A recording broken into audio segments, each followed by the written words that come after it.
इस बात में कोई दो राय नहीं है कि शादीशुदा रिश्ते को संभालना बेहद मुश्किल होता है। ऐसे में अपनी पत्नी को खुश रखना एक पति की नैतिक जिम्मेदारी बनती है। प्यार भरे रिश्ते में प्यार बना रहे, इसके लिए दोनों ही पार्टनर्स को उसमें मेहनत करनी पड़ती है।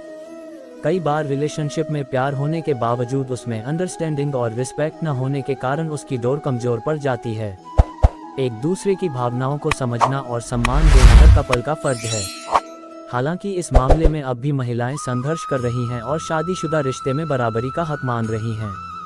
कई बार मेल पार्टनर अपने ईगो के चलते भी उनकी छोटी छोटी चीज़ों को इग्नोर कर जाते हैं और ऐसे में वे न चाहते हुए भी उन्हें तकलीफ पहुंचा देते हैं। इस बात में कोई दो राय नहीं है कि एक रिश्ते में पार्टनर्स के सोचने का नज़रिया अलग हो सकता है, लेकिन इसका यह मतलब बिल्कुल नहीं कि आप अपनी पत्नी के विचारों को महत्व न दें। ऐसी कई बातें होती हैं जिस कारण आप अपनी पत्नी का दिल दुखा बैठते हैं। महिलाएं वैसे भी बहुत इमोशनल होती हैं और आपकी एक छोटी सी गलती भी उन्हें मायूस कर सकती है। आज यानी 11 नवंबर को विमेंस डे है और इस दिन आप ऐसी कोई भी मिस्टेक न करें जो आपकी पत्नी का मूड खराब कर दे। हम आपको कुछ ऐसे आसान से टिप्स बताने जा रहे हैं जिससे आप अपनी वाइफ को हमेशा के लिए खुश रख सकते हैं। महिलाओं को अपनी तारीफ सुनना पसंद होता है, लेकिन इसका एक सही तरीका होना चाहिए।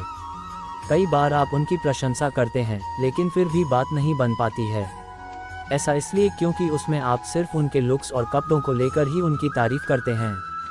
विमेंस को अपने काम को लेकर किए गए अप्रिसिएशन बहुत भाते हैं, इसलिए आप उनके अचीवमेंट्स पर बात कर सकते हैं और उन्हें बता सकते हैं कि आपको उन पर कितना प्राउड फील होता है। इस तरह आपकी तारीफ उनके लिए बहुत मायने रखती है और वह खुश हो जाती हैं, क्योंकि इसमें उनके लिए आपका सम्मान भी झलकता है। शादीशुदा रिश्ते में इमोशंस का बहुत बड़ा रोल होता है। महिलाएं बहुत ही भावुक होती हैं और कई बार वह चाहकर भी अपनी इच्छाओं को आपके सामने खुलकर नहीं रख पाती हैं। ऐसे में आप उन्हें समझने की कोशिश करें और उनकी ख्वाहिशों को समझकर उन्हें पूरा कर दें। फिर देखिए कैसे आपकी पत्नी के चेहरे पर एक प्यारी सी मुस्कान आ जाएगी। आप इस बात को नोटिस करें कि आपकी वाइफ को क्या करना पसंद है, कौन सी चीज़ें उन्हें खुशी देती हैं और खाने में उनके फेवरेट पकवान कौन से हैं। वह कहाँ घूमना चाहती हैं, लाइफ में क्या करना चाहती हैं और किस तरह से अपनी लाइफस्टाइल को फॉलो करने के बारे में सोचती हैं। ऐसी कई छोटी छोटी बातों से आप अपनी पत्नी को खुशी दे सकते हैं जो उन्होंने कभी सोचा भी नहीं होगा। सोसाइटी में अब भी कई घरों में ये धारणा देखने को मिल जाती है जहां घर की बहू की बातों को महत्व नहीं दिया जाता है, लेकिन आपको ये समझना जरूरी है कि आपकी पत्नी को अपने विचार रखने का पूरा हक है और उन्हें सुनना आपका फर्ज है। लाइफ में कोई भी फैसला लेने के दौरान अपनी पत्नी की राय भी लें और इसके बाद निर्णय लेना शुरू करें। इससे आप नोटिस करेंगे कि रिश्ते में आपकी पत्नी न सिर्फ अपनी वैल्यू महसूस करेगी बल्कि स्पेशल भी फील कर पाएगी।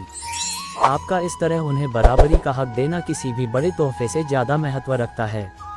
आपको अपनी पत्नी को वैसे तो हर दिन खास महसूस कराना चाहिए, हालांकि कुछ दिन ऐसे होते हैं जहां आप उन्हें दुनिया का सबसे लकी इंसान होने जैसे फीलिंग दे सकते हैं, जैसे कि उनका जन्मदिन, शादी की सालगिरह, विमेंस डे और वैलेंटाइन डे। इन दिनों में आप उनके लिए कोई सरप्राइज प्लान कर सकते हैं जिसे देखकर न सिर्फ वह खुशी महसूस करेंगी बल्कि आपको झट से गले भी लगा लेंगी। इस दौरान आप उनके साथ कुछ रोमांटिक मोमेंट्स भी बिता सकते हैं जो आपके रिश्ते में तरोताजगी बरकरार रखता है। अगर आप इन छोटी छोटी बातों को जीवन भर फॉलो करते हैं तो यकीन मानिए कि आपकी पत्नी हमेशा ही खुशी महसूस करेगी। वहीं आपके लिए उनके प्यार और सम्मान में भी कोई कमी नहीं आएगी। तुम मेरी पत्नी, मेरा पहला प्यार हो तुम, मेरे अंदर तुम्हारी बेपनाह मोहब्बत के सिवा कुछ भी नहीं। अपनी पत्नी से डरते हैं, बताऊं क्या तुझे है हमनशी किससे मोहब्बत है पत्नी।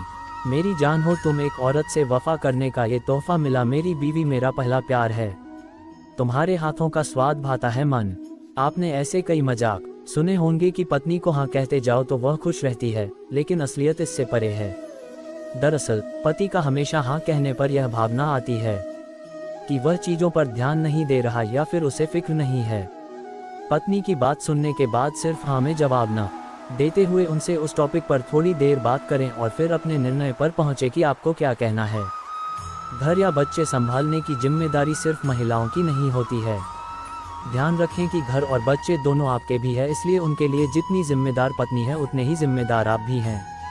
सिर्फ पत्नी को अगर ये दोनों चीज़ें संभालनी पड़े तो वह स्ट्रेस के कारण चिड़चिड़ी भी हो सकती हैं।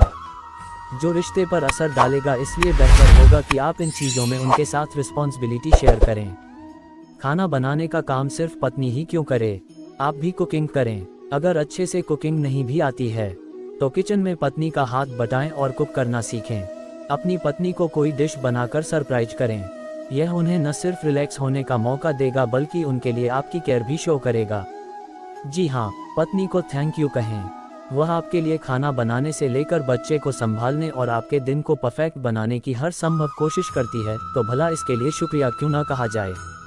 इसका एक और फ़ायदा ये होगा कि आपके बच्चे भी आपको देख अपनी माँ को थैंक यू कहना सीखेंगे, जो उन्हें उनके काम की वैल्यू को समझने में मदद करेगा। ये पत्नी की सेल्फ रिस्पेक्ट को भी बूस्ट देगा। सॉरी कहने को लेकर कुछ सावधानियां बरतने की ज़रूरत है। पहली सावधानी यह कि बचने के लिए सॉरी न बोलें। आपकी पत्नी इसे आसानी से भांप सकती है कि आप सॉरी सीरियसली बोल रहे हैं या फिर बात को आसानी से ख़त्म करने या फिर बचने के लिए। दूसरी सावधानी यह कि सॉरी की जब ज़रूरत हो तब बोले ज़रूर। इसे ईगो से न जोड़ें क्योंकि यह रिश्ते में खटास ला सकता है। कई बार देखा जाता है कि फैमिली या फ्रेंड्स गैदरिंग के दौरान कुछ लोग पत्नी से जुड़े जोक सुनाते हैं या फिर ऐसे मजाक करते हैं जो वाइफ की सेल्फ रिस्पेक्ट को ठेस पहुंचा सकते हैं।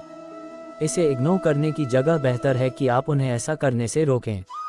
अगर आप नहीं टोकेंगे तो संभव है कि वह व्यक्ति बार बार ऐसी हरकत करे जो पत्नी की भावनाओं को बुरी तरह ठेस पहुंचा दे, जो आसानी से झगड़े की वजह बन सकता है। साथ में ट्रैवल करना आपको और पत्नी को क्वालिटी टाइम स्पेंड करने के साथ दोनों को रिलैक्स होने का भी मौका देगा। इससे आपसी समझ बढ़ने के साथ ही बॉन्डिंग को भी बेहतर बनाने में मदद मिलती है।